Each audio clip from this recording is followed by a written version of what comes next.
meserie, avioane pe hârtie.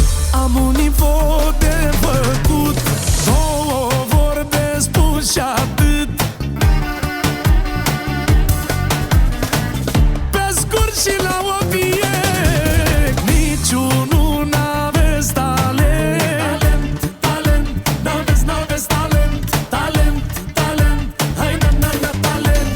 Am un info de făcut, două vorbe spus și atât.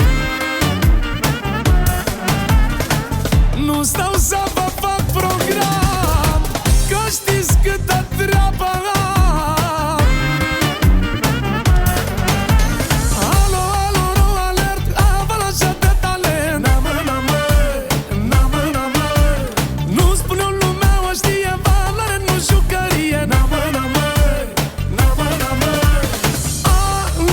alo, alert, avalanșă de talent. De talent de șmecherie, nu ca voi de jucărie. Chinezerie, avioane de hârtie.